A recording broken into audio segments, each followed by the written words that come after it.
నమాజ్ వచ్చింది అన్న నెక్స్ట్ అందుకే ఆగిపోయింది బాట. మంచి పాడుతూ ఉన్నా. On support super like on support కానీ జీన్ అవుతుంది అన్న కర్మ. మంచి పాట పాడుతుంటే నమాజ్ సైరన్ సౌండ్ వచ్చింది. ఏం చేయను, ఏమనుకోవద్దు, మళ్ళీ పాడతా. అయ్యో ఇక్కడ పోయిందే.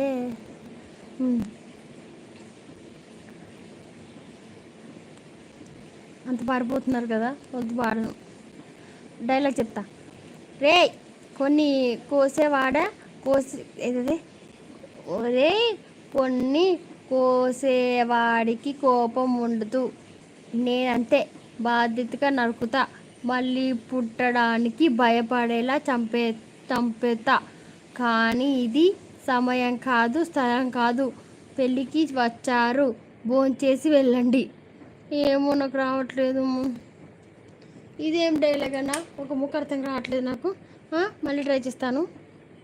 ఒరే కొన్ని కోసేవాడికి కోపం ఉండదు, నేనంతే బాధ్యతగా నరుకుతా, మళ్ళీ పుట్టడానికి భయపడేలా చంపుతా. కానీ ఇది సమయం కాదు, స్థలం కాదు. పెళ్ళికి వచ్చారు, భోంచేసి వెళ్ళండి. అసలు ఇలా కాదు. జేనర్ అన్న బాగా చెప్తాను, నాకేమో రాదు. అయ్యో సూపర్ అందరూ ఆలోచిస్తున్నారు. జేనర్ అని అవుతున్నాడు. జేనర్ అని చిన్న డైలాగ్ పెట్టమంటే మీరు ఇంత పెద్ద పేరాగ్రాఫ్లు పెడితే నాకు రాదన్నా. ఏమని అవుతున్నారు? చిన్న పెట్టచ్చు కదా అన్న జేనర్ అన్న డైలాగ్స్. ఇంత పెద్ద పేరాగ్రాఫ్లు పెడితే ఎలా చెప్పేది? నాకు రాదు. నావకన్నా జేనర్ అన్న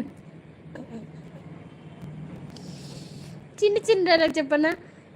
మీరేమో చిన్న డైలాగ్ చెప్పి నాకు పెద్ద డైలాగ్స్ పెడుతున్నారు. లైవ్లో మీరు చిన్నవి కదా పెట్టండి. మరి రాకుండా పెడితే ఇలాగా నాకు రావు. మరి పాట పాడతా, మీ ఇష్టం.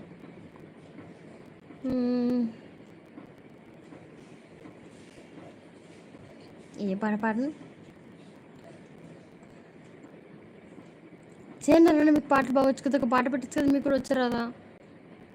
ఫీవర్ పాట మాత్రం అనకండి, భయపడుతుంది, నాకు రాదు. బుజ్జి వచ్చి వెళ్ళిపోయింది. బుజ్జి ఉంటే ఇప్పుడు బాగుండేది మన లైవ్లో. ఈరోజు అన్నమయ్య గారు కూడా రాలేదే. జేఎన్ఆర్ ఉన్నారా, వెళ్ళిపోయారా? మీరు లేరు కదా. అందరు పారిపోయారు పాటకి దెబ్బకి. మ్యాచ్ స్టార్ట్ అయిందంటే ఏ మ్యాచ్ ఏమో వెనకైతే కరెంట్ పోవాలి. నెక్స్ట్ అన్న మీ ఇంట్లో కరెంట్ పోతుంది. అప్పుడు మ్యాచ్ ఆగిపోతుంది, మంచి పని అవుతుంది. అప్పుడు నా లైవ్ చూస్తారు. లేకపోతే ఊరికే మా అమ్మ మళ్ళీ నమాజ్ వస్తుంది.